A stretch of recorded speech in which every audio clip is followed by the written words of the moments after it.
నమస్తే, welcome to business weekend.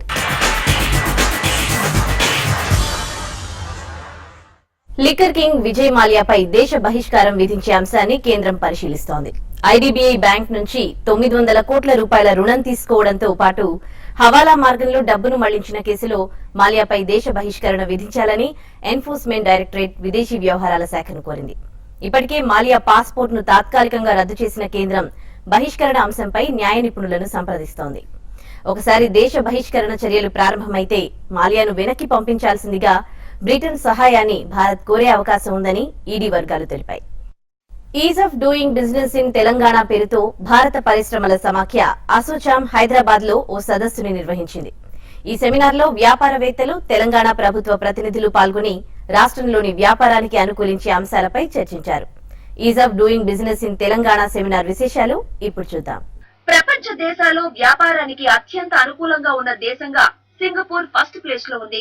World bank ప్రకటించిన is of doing business list లో మన దేశం 130వ స్థానంలో ఉంది. గతంతో పోలిస్తే 12 ర్యాంకులు ఎగబాకినా ఇంకా మెరుగుపడాల్సిన అవసరం ఉందనేది బిజినెస్ వర్గాల అభిప్రాయం. ఇక రాష్ట్రాల విషయానికి వస్తే ఈజ్ ఆఫ్ డూయింగ్ బిజినెస్ కు అనుకూలమైన స్టేట్ గా గుజరాత్, ఏపీ మొదటి 2 స్థానాల్లో ఉన్నాయి. కొత్తగా ఏర్పడిన తెలంగాణ 13వ స్థానంలో ఉంది. ఒకప్పుడు కొత్తగా వ్యాపారం ప్రారంభించాలంటే సుమారు 20 ప్రభుత్వ రంగ శాఖల నుంచి పర్మిషన్ల కోసం ఆఫీసుల చుట్టూ ప్రదక్షిణలు చేయాల్సి వచ్చేది. Corruption, land acquisition, labour laws వంటి తలనొప్పులు పారిశ్రామికవేత్తలకు ఇబ్బందికరంగా ఉండేది. అయితే ఇదంతా గతం. ఇప్పుడు ప్రభుత్వాలే వ్యాపారవేత్తలకు రెడ్ కార్పెట్ వేసి మరీ పెట్టుబడులు పెట్టమని ఆహ్వానిస్తున్నాయి. Ease of doing business in Telangana పేరుతో అసోచామ్ నిర్వహించిన సదస్సులో ఇక్కడ వ్యాపారం చేయదలిచిన పారిశ్రామికవేత్తలకు అన్ని విధాలుగా అండగా నిలుస్తామని ఆర్థిక మంత్రి ఈటెల రాజేందర్ అన్నారు. దేశంలో ఎక్కడా లేని విధంగా తెలంగాణ పారిశ్రామిక విధానాన్ని రూపొందించామని, ఇప్పటి వరకు 1685 కంపెనీలకు క్లియరెన్స్ ఇచ్చామని ఆయన అన్నారు. ఇప్పటికీ 865 కంపెనీలు తమ ఉత్పత్తిని ప్రారంభించాయని, సుమారు 20,000 కోట్ల రూపాయల పెట్టుబడులు వచ్చాయని ఈటెల అన్నారు. Hyderabad the most safest city in India. ఇలా హైదరాబాద్లో నీళ్ళకు కొదవలేదు, భూములకు కొదవలేదు, పవర్కి కూడా కొదవలేదు. దేశంలోనే మొట్టమొదటిసారిగా పవర్ కట్ లేకుండా ఇండస్ట్రీస్ ఇస్తున్న రాష్ట్రం కూడా తెలంగాణ రాష్ట్రమే. పర్మిషన్స్లో 15 రోజుల లోపు కనుక డిపార్ట్మెంట్ కోఆర్డినేట్ చేసుకొని ఇవ్వకపోతే డీమ్డ్ టు బి పర్మిటెడ్ అనే పద్ధతి లోపల ఇవాళ ఇస్తా ఉన్నాం. ఈ అసోచామ్ కూడా ఈ మీటింగ్ ద్వారా తప్పకుండా కొంత బూస్టప్ వస్తుందని చెప్పి మేము ఆశిస్తాను. రాబోయే కాలంలో దేశమంతా హైదరాబాద్ వైపు చూసేటువంటి పద్ధతిలో తెలంగాణ ప్రభుత్వ పని విధానం కేసీఆర్ గారి నాయకత్వం కొనసాగుతుంది. తెలంగాణలో పెట్టుబడులు పెట్టేందుకు అనువైన పరిస్థితులున్నాయని దేశ విదేశాలకు చెందిన పారిశ్రామికవేత్తలు భావిస్తున్నారని అసోచామ్ అంటోంది. జీఎస్టీ అమల్లోకి వస్తే పన్నుల భారం కొంతమేర తగ్గుతుందని, దీంతో పాటు సింగిల్ లేబర్ లా తీసుకురావాల్సిన అవసరం ఉందని అసోచామ్ తెలిపింది. టీఎస్, ఐపాస్, ఐటీ పాస్లకు మంచి స్పందన వస్తోంది. ఈజ్ ఆఫ్ డూయింగ్ బిజినెస్ కు తెలంగాణలో అన్ని రకాల అనుకూల పరిస్థితులున్నాయని ASSOCHAM Telangana development council co chairman Srikanth Badiga అన్నారు. ఒక్క ఐటీ రంగం మీదనే కాకుండా ప్రభుత్వం మ్యానుఫ్యాక్చరింగ్, ఫార్మా రంగాలపై మరింత దృష్టి సారించాలని ఆయన అన్నారు. అన్న విధంగా ముందుకు వచ్చింది Telangana as on date.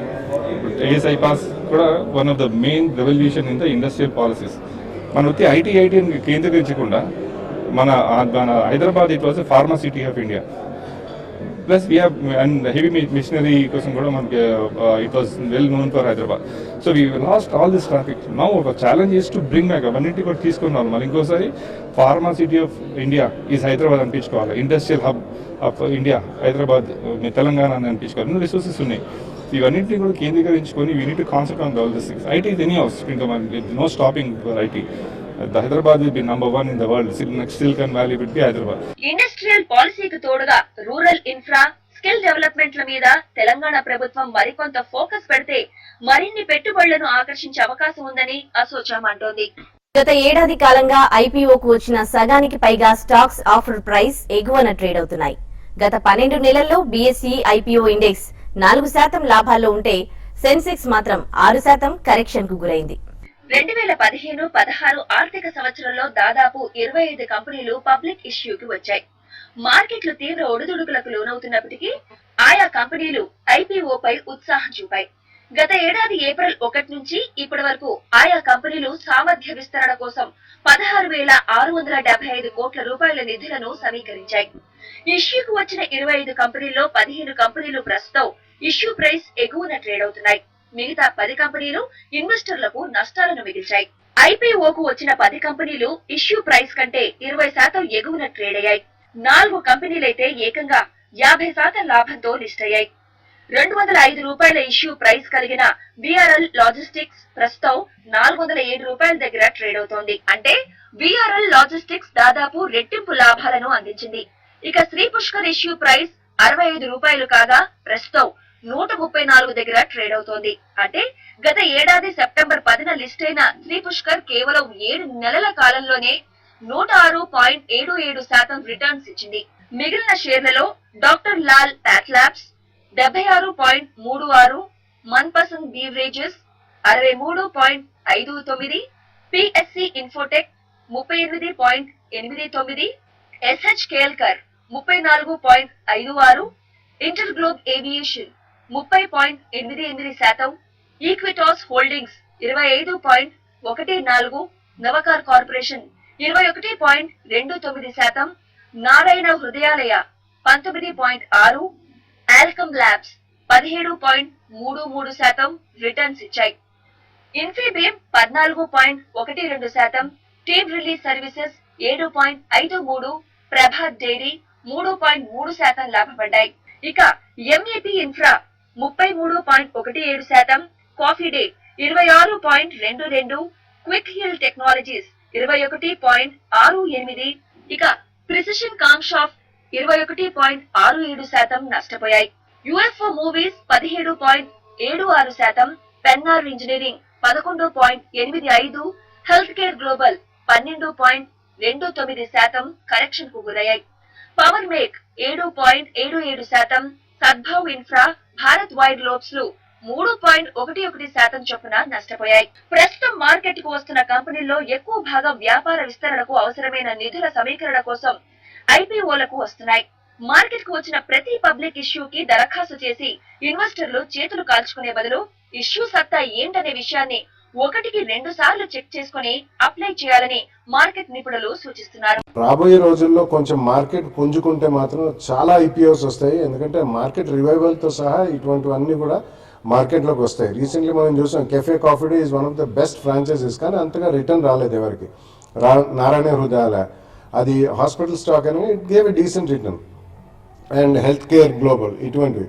So generally ఐపీఓస్లో ఇన్వెస్ట్ చేసే ముందు మాత్రం do not expect major listing gains. ఒకవేళ లిస్టింగ్ గెయిన్స్ హెవీగా వచ్చాయంటే దానికి ఓవర్ సబ్స్క్రిప్షన్ కూడా చాలా అవుతుంది. కాబట్టి రీటైల్ ఇన్వెస్టర్స్కి కొంత అలాట్మెంట్స్ చాలా స్వల్పంగా వస్తాయి. అందరికీ కూడా మొత్తం అలాట్మెంట్ రాదు, హెవీ ఓవర్ సబ్స్క్రిప్షన్ అనేది ఉంటుంది. సో డెఫినెట్లీ ఒకవేళ ఐపీఓ వచ్చి లిస్టింగ్ అయిన తర్వాత మంచి స్టాక్ అయితే మాత్రం 2 or 3 ప్రైస్ పాయింట్స్లో కొనాలి. ప్రైస్ స్టెబిలైజేషన్ అనేది ఒక 10-15 డేస్లో యూజువల్లీ జరుగుతుందండి లిస్టింగ్ అయిన తర్వాత. డెఫినెట్లీ దాని తర్వాత మంచి స్టాక్స్ తప్పకుండా 1 or 2 ప్రైస్ పాయింట్స్లో కొని ఒక 2-3 ఇయర్ వ్యూ ఉంటే మాత్రం మంచి లాభాలు చేకూరే అవకాశం ఉంది. మార్కెట్ పుంజుకుంటే అత్యాశకు పోయే ప్రమోటర్లు కూడా ఐపీఓల ద్వారా ఇన్వెస్టర్లను దోచుకునే ప్రమాదం ఉంది. భారీ ప్రచారం, కల్లబొల్లి హామీలు, అధిక ధరలతో వచ్చే ఇలాంటి ఇష్యూల పట్ల ఇన్వెస్టర్లు జాగ్రత్తగా ఉండాలి. లేకపోతే జేబు గుల్ల కావడం ఖాయమని మార్కెట్ నిపుణులు హెచ్చరిస్తున్నారు. బిజినెస్ వీకెండ్ లో ఇప్పుడు షార్ట్ బ్రేక్ తీసుకుందాం.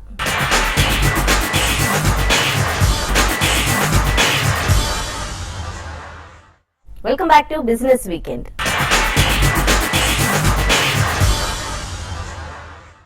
గత నెల రోజులుగా మెటల్ స్టాక్స్ అవుటర్ పర్ఫార్మ్ చేస్తున్నాయి. 30 రోజుల వ్యవధిలో సెన్సెక్స్ దాదాపు 4% పెరగ్గా మెటల్ షేర్స్ మాత్రం జువ్వున దూసుకెళ్లాయి. గ్లోబల్ మార్కెట్ లో చక్కని డిమాండ్ ఉండడంతో స్టాక్ మార్కెట్ లో మెటల్ షేర్స్ 30% పైగా పెరిగాయి. 2008 ఆర్థిక సంక్షోభం తర్వాత మెటల్ షేర్స్ మళ్లీ కళకళ్లాడుతున్నాయి. గత కొంతకాలంగా సెన్సెక్స్, నిఫ్టీలు ఆల్ టైమ్ గరిష్ట స్థాయిని టచ్ చేసినప్పటికీ మెటల్ షేర్లు మాత్రం నేలచూపులు చూశాయి. ప్రపంచ వ్యాప్తంగా బేస్ మెటల్ ధరలు కుప్పకూలడంతో మెటల్ స్టాక్స్ ఆల్ టైమ్ కనిష్ట స్థాయికి పడిపోయాయి. తద్వారా మెటల్ కంపెనీలకు నష్టాలు పెరగడం, రుణభారం పెరుగుతూ పోవడం వంటి సమస్యలు తలెత్తాయి. దీంతో మెటల్ కౌంటర్లకు దేశ విదేశీ ఫండ్స్ దూరంగా ఉంటూ వచ్చాయి. అయితే ప్రస్తుత పరిస్థితి మారింది. 2008 ఆర్థిక సంక్షోభం తర్వాత తొలిసారిగా మెటల్ స్టాక్స్ ఇన్వెస్టర్లకు భారీ లాభాలను అందిస్తున్నాయి. లాస్ట్ ఒక 3 to 4 months కానీ గమనిస్తే మనకి ఇండియన్ మార్కెట్లో మెటల్ కౌంటర్స్లో ఎప్పుడు లేని విధంగా, అంటే లాస్ట్ ఒక 6 నుంచి 7 నెలల వరకు 7 సంవత్సరాల్లో చూస్తే బాగా కరెక్ట్ అయిన మెటల్ స్టాక్స్ అన్ని కూడా లాస్ట్ ఒక 3 to 4 monthsలో 10 to 30% దాకా పెరిగి, ఈవెన్ కొన్ని స్టాక్స్ అయితే ఈవెన్ 40% కూడా పెరిగిన స్టాక్స్ ఉన్నాయి. బేస్ మెటల్స్కి డిమాండ్ లేదు కాబట్టి ఇక్కడ నుంచి బేస్ మెటల్స్ పెరగవు అనే ఉద్దేశంతో బాగా స్టాక్స్ అన్ని కూడా హ్యామర్ కావడం చూసాము. అయితే ఇప్పటి నుంచి ఏంటంటే బేస్ మెటల్స్కి ఇంకా స్టేబుల్ ప్రైస్ ఉంటుంది. ప్లస్ కంపెనీస్ పరంగా చూస్తే దాదాపు అన్ని మెటల్ బేస్డ్ కంపెనీస్ అన్ని కూడా బాగా డెట్ కన్సర్న్స్ ఉన్నాయి. ఆల్మోస్ట్ అన్ని కూడా లైక్ టాటా స్టీల్ కానీ చూసుకుంటే 22,000 కోట్ల దాకా లాస్లో ఉంది, డెట్ ఉంది. అదేవిధంగా ఈవెన్ హిండాల్కో కూడా చూసుకుంటే హ్యూజ్ డెట్స్లో ఉన్నాయి. అయితే నెక్స్ట్ 2-3 క్వార్టర్లు మళ్ళీ వీటికి కంటిన్యూగా ఈ రిజల్ట్ పరంగా చెప్పాలంటే పెద్దగా రాకపోవచ్చు. బట్ లాంగ్ టర్మ్తో వ్యూ ఉన్న వాళ్ళు ఎవ్రీ డిప్లో మనకి బై చేసుకోవచ్చు. ఏంటంటే సైకిల్ చేంజ్ అవుతుంది. అంటే లాస్ట్ 8 ఏళ్ళు డౌన్ ట్రెండ్ ఉంది. ఇక్కడ నుంచి కొంచెం నెక్స్ట్ 1 to 1.5 year కొంచెం పాజిటివ్ ఉండి అప్పుడు నుండే అవకాశం కనపడుతుంది. ఎందుకంటే సైకిల్ చేంజ్ కాబట్టి ఎవ్రీ కరెక్షన్స్లో మీరు మెటల్ బేస్డ్ స్టాక్స్ని, అది కూడా ఫ్రంట్ లైన్ స్టాక్స్ని లాంగ్ టర్మ్ కోసం బై చేసుకోవచ్చు. గత 3 నెలలుగా గ్లోబల్ మార్కెట్ లో పరిస్థితులు మెరుగుపడుతుండటంతో బేస్ మెటల్స్ కు భారీ కొనుగోళ్ల మద్దతు లభిస్తోంది. గత నెల రోజులుగా డాలర్ మారకం విలువ దాదాపు 5% క్షీణించడంతో ఇన్వెస్టర్లు ప్రత్యామ్నాయంగా మెటల్స్ పై దృష్టి సారించారు. దీనికి తోడు చైనాలో మెటల్ నిల్వలు తగ్గుతూ వచ్చాయి. దీంతో ఇకపై బేస్ మెటల్ ధరల్లో పెద్దగా క్షీణత నమోదు కాకపోవచ్చని అంచనాలు పెరుగుతున్నాయి. కేంద్ర ప్రభుత్వం చైనా మెటల్స్ దిగుమతులపై సుంకాలను పెంచడంతో దిగుమతులు భారీగా తగ్గాయి. గ్లోబల్ గా మనకి చైనాలో ఇన్ని రోజులు ఇన్వెంటరీస్ ఉన్నాయి. దానివల్ల ఏంటంటే బేస్ మెటల్స్ అన్ని కూడా బాగా ఇంటర్నేషనల్ మార్కెట్లు బాగా వీక్ అయినాయి. అయితే లాస్ట్ 3 నెలలుగా కొంచెం బేస్ మెటల్ ప్రైస్లో నుంచి ఒక 10% దాకా రికవరీ చూసాము. అదొక కారణం అని చెప్పొచ్చు. ప్లస్ రీసెంట్గా ఇండియన్ గవర్నమెంట్ లాస్ట్ ఒక 3 to 4 monthsలో కానీ చూస్తే ఏవైతే ఇంపోర్ట్ చేసుకుంటామో మనకి లైక్ చైనా నుంచి వచ్చిన ఇంపోర్ట్స్ అని కూడా చాలా తక్కువ కాస్ట్కి మనకి దొరకడము అనేది ఇండియన్ కంపెనీస్కి చాలా పెద్ద దెబ్బగా ఉంది. అయితే దానికి ఇంపోర్ట్ చేసుకునే వాటి మీద ట్యాక్స్లు పెంచడము, అది లోకల్ డిమాండ్కి అనుగుణంగా ఇక్కడ కంపెనీస్ ప్రొడక్షన్ పెంచి దానికి అనుగుణంగా వీళ్ళు కూడా ప్రైస్ని బాగా వార్ జరిగింది. అయితే రీసెంట్గా ఉన్న పరిస్థితుల్లో చూసుకుంటే కొంచెం అటువంటి ప్రాబ్లమ్స్ అన్ని కూడా తగ్గి కొంచెం ఈ మెటల్ కౌంటర్స్లో మంచి ర్యాలీ చూసాము. అదొక కారణంగా చెప్పొచ్చు. ఇంకా లాస్ట్ 3 to 4 months కానీ ఇంకొక ఇంటర్నేషనల్ లో డెవలప్మెంట్ కానీ చూస్తే డాలర్ అనేది ఎగ్నెస్ట్ ఆల్ కరెన్సీస్ వీక్ అయింది. దీనివల్ల ఏంటంటే బేస్ మెటల్ అన్ని కూడా ఒక డౌన్ ట్రెండ్ ఆగిపోయి ఇక్కడ నుంచి ఇక ఫ్రెష్ అప్ ట్రెండ్ రావచ్చు అని అనుకుంటున్నారు. గత నెల రోజులుగా Hindalco, Tata steel, JSW steel వంటి మెటల్ స్టాక్స్ 10 నుంచి 30% లాభపడ్డాయి. ఇటీవల నష్టాలతో ఉన్న యూకే స్టీల్ బిజినెస్ ను విక్రయించేందుకు టాటా స్టీల్ కు మార్గం సుగమం కావడం కూడా సెంటిమెంట్ కు జోష్నిచ్చింది. అయితే వచ్చే 2-3 త్రైమాసికాల పాటు మెటల్ కంపెనీలకు నష్టాలు కొనసాగే అవకాశం ఉందని, ప్రతి కరెక్షన్ లోనూ మెటల్ స్టాక్స్ ను కొనుగోలు చేయడం ఉత్తమమని మార్కెట్ నిపుణులు అభిప్రాయపడుతున్నారు. ఈ వారం స్టాక్ మార్కెట్లు లాభాలను ఆర్జించాయి. వారం మొత్తం మీద సెన్సెక్స్ 211 పాయింట్లు, నిఫ్టీ 49 పాయింట్లు లాభపడ్డాయి. ఇక ఈ వారం స్టాక్ మార్కెట్లపై విశ్లేషణ, వచ్చే వారానికి FNO రికమెండేషన్స్, స్పెసిఫిక్ స్టాక్స్ కోసం మార్కెట్ అనలిస్ట్ కుటుంబరావు విశ్లేషణను ఇప్పుడు చూద్దాం. మార్కెట్స్ గత వారం కన్సాలిడేషన్ మోడ్లో ఉన్న పాజిటివ్ ధోరణిలోనే ముందుకెళ్ళి అని చెప్పేసి అని అబ్జర్వ్ చేయొచ్చు. మనం దాదాపు 211 పాయింట్లు లాభపడి BSE సెన్సెక్స్ 25,838 పాయింట్ల దగ్గర క్లోజ్ అయింది. NSE నిఫ్టీ కూడా 49 పాయింట్లు లాభపడి అనమాట 7,899 దగ్గర క్లోజ్ అయింది. క్లియర్లీ మార్కెట్లో గత వారం కన్సాలిడేషన్ ఏదైతే ఉందో దానికి ఒక బేసిస్ ఉందని చెప్పొచ్చు. ఎందుకంటే అర్నింగ్ సీజన్ ఏదైతే స్టార్ట్ అయిందో అందులో మేజర్ నెగిటివ్ సర్ప్రైజెస్ లేకపోవటం, గ్లోబల్లీ బేస్ మెటల్ ప్రైజెస్ అన్నీ కూడా పెరగటం అనమాట. కమాడిటీ సర్జ్ ఏదైతే వచ్చిందో అది మన మార్కెట్స్లో కూడా రిఫ్లెక్ట్ అవ్వటం మనం చూసాం. ఓవరాల్గా మాత్రం మార్కెట్స్లో క్లియర్లీ పాజిటివ్ ట్రెండే కనిపిస్తోంది. సర్ప్రైజింగ్లీ మేబీ నెక్స్ట్ 7 to 9 monthsలో అనమాట అనదర్ 1,000 పాయింట్స్ నిఫ్టీ పెరిగనమాట ఆల్ టైమ్ హై రీచ్ అయినా కూడా సర్ప్రైజ్ కాకూడదని అంటున్నారు. వచ్చే వారం క్లియర్లీ మార్కెట్ని ప్రభావితం చేసే మేజర్ అంశాలన్నమాట. US ఫెడ్ మీట్ ఉంది. క్లియర్లీ వడ్డీ రేట్లు మళ్ళీ ఎప్పుడు పెరగచ్చు అనే దానిపైన ఇంట్రెస్ట్ ఉంది కాబట్టి అనమాట. దానిపైన ఫెడ్ కమెంట్స్ ఎట్లా ఉంటాయి అనేది అబ్జర్వ్ చేయాలి. అట్లనే US GDP మీట్ వస్తుంది, ECB డేటా వస్తుంది. డొమెస్టిక్ ఫ్యాక్టర్స్ చూస్తే కనుక క్లియర్లీ రిజల్ట్సే మార్కెట్ని డిక్టేట్ చేస్తాయని చెప్పేసి అని అనుకోవచ్చు. రిజల్ట్స్లో నెగిటివ్ సర్ప్రైజెస్ ఏమైనా కంపెనీస్ ఇస్తే మాత్రం వాటిని భారీగా పనిష్ చేస్తుంది మార్కెట్ అని చెప్పేసి కూడా అబ్జర్వ్ చేయొచ్చు. అందుకని చెప్పేసి స్టాక్ స్పెసిఫిక్ వ్యూనే తీసుకోమని చెప్పేసి క్లియర్లీ అంటాను. ఇండెక్స్ టెక్నికల్స్ వస్తే కనుక clearly every 300 points and down side strong support emerge అవుతుంది BSE సెన్సెక్స్కి. అదేవిధంగా నిఫ్టీకి కూడా ఎవ్రీ 85 to 100 పాయింట్స్ మధ్య అనమాట స్ట్రాంగ్ సపోర్ట్ ఎమర్జ్ అవుతుంది అనమాట. ఆన్ అప్ సైడ్ కూడా సిమిలర్లీ ఎవ్రీ 300 పాయింట్స్కి స్ట్రాంగ్ రెసిస్టెన్స్ సెన్సెక్స్లో ఉండొచ్చు. NSE నిఫ్టీకి కూడా 100 పాయింట్స్ స్ట్రాంగ్ రెసిస్టెన్స్ ఉండొచ్చు అని చెప్పేసి అని అనుకుంటున్నా. అయితే క్రిటికల్ మాస్ అనమాట 8000 సైకలాజికల్ లెవెల్ అని చెప్పేసి అని అంటాను. NSE నిఫ్టీలో 8000 లెవెల్ అంటూ కనుక పాస్ అయ్యి కపుల్ ఆఫ్ సెషన్స్ నిలబడగలిగితే మార్కెట్స్ టోటల్లీ న్యూ ఆర్బిట్లోకి వెళ్ళి అని చెప్పేసి అనుకోవచ్చు. ఇటు సెక్టార్స్ వైజ్ చూస్తే గత వారం క్లియర్లీ మెటల్స్ మార్కెట్ని లీడ్ చేసినాయి అనమాట. మెటల్స్ తర్వాత ఆటోస్ కూడా బాగానే పెర్ఫామ్ చేసినాయి. క్యాపిటల్ గూడ్స్లో కూడా కొంచెం రీన్యూడ్ బయింగ్ ఇంట్రెస్ట్ కనిపించింది. అయితే క్లియర్లీ మార్కెట్ని అనమాట గ్లోబల్లీ మెటల్ ర్యాలీ ఏదైతే వచ్చిందో అది బాగా ప్రభావితం చేసిందని చెప్పేసి అనుకోవచ్చు. ఎందుకంటే దోహా మీట్ ఫెయిల్ అయినా కూడా ఇటు క్రూడ్ ఆయిల్ $45 పైన నిలబడటం, అల్యూమినియం, జింక్ లాంటివి కూడా బాగా పెరగటం అనమాట మార్కెట్ని బాగా హెల్ప్ చేసినాయి. అండ్ కాస్త గ్లోబల్లీ వర్స్ట్ అయిపోయిందా బేస్ మెటల్స్కి అనేది కూడా కాస్త ఇండికేషన్ వస్తుందన్నమాట. కాబట్టి మెటల్ స్టాక్స్లో ఇప్పుడిప్పుడే ర్యాలీ స్టార్ట్ అయింది కాబట్టి తొందరపడి షార్ట్ కూడా చేయొద్దని చెప్పేసి సజెస్ట్ చేస్తాను. టెక్నికల్లీ కొన్ని stocks buy on declines suggest చేస్తున్నాం. ఆ స్టాక్స్ అనమాట Canara bank, state bank of India, Arvind limited, Maruti Udyog, CESC, engineers India limited, IB real estate, Hindustan zinc, Tata steel, NTPC. అదే కొన్ని స్టాక్స్ బాగా వీక్గా కనిపిస్తున్నాయి. ఆ స్టాక్స్ సెల్ ఆన్ ర్యాలీస్ అని అంటున్నాం. ఆ స్టాక్స్ అనమాట ACC, Ambuja cement, BHEL, TCS, Wipro, Reliance infra, CEAT limited, Asian paints, Divi's lab, Hindustan Unilever. Specific స్టాక్స్కి వస్తే కనుక 3 స్టాక్స్ రికమెండ్ చేస్తున్నాం. అన్ని కెమికల్ స్పేస్లో ఉన్న స్టాక్స్ అనమాట. కెమికల్ కంపెనీస్ అన్నీ కూడా అనమాట recent petrochemical by product prices అన్ని తగ్గిన దగ్గర నుంచి మంచి రిజల్ట్స్ చూపిస్తాం అబ్జర్వ్ చేయొచ్చు మనం. ప్లస్ డిమాండ్ కూడా స్పెషాలిటీ కెమికల్స్కి బాగా పెరుగుతుంది కాబట్టి ఆల్ 3 స్టాక్స్ ఆ స్పేస్ నుంచి రికమెండ్ చేస్తున్నాం. First stock Bodal chemicals limited అనమాట. One of the largest players dye stuffs, dye intermediates తయారు చేసే కంపెనీ అనమాట. రీసెంట్లీ ఎన్వైర్మెంటల్ క్లియరెన్స్ కూడా ఎక్స్పాన్షన్కి వచ్చింది. దాంతో నెక్స్ట్ ఫ్యూ క్వార్టర్స్లో కంపెనీ ఇంకా మంచి రిజల్ట్స్ కూడా చూపించే పాసిబిలిటీ ఉందని చెప్పి రికమెండ్ చేస్తున్నాం. ఈ కంపెనీ దాదాపు 150 varieties dye stuffs and more than 50 varieties dye intermediates తయారు చేస్తుంది అనమాట. గణనీయమైన ఎక్స్పోర్ట్ ప్రెజెన్స్ ఉంది దాదాపు అన్ని కాంటినెంట్స్కి అనమాట. కాబట్టి ఈ స్టాక్ని బై ఆన్ డిక్లైన్స్ అని స్ట్రాంగ్గా రికమెండ్ చేస్తున్నాం. సెకండ్ స్టాక్ మేము రికమెండ్ చేస్తుంది బాలాజీ ఎమైన్స్ లిమిటెడ్ అనమాట. ఎమైన్స్ టెక్నాలజీ చాలా క్రిటికల్ వన్ అనమాట. వరల్డ్లో వెరీ ఫ్యూ కంపెనీస్కి ఉంది. అందులో బాలాజీ ఎమైన్స్ కూడా ఒకటి అనమాట.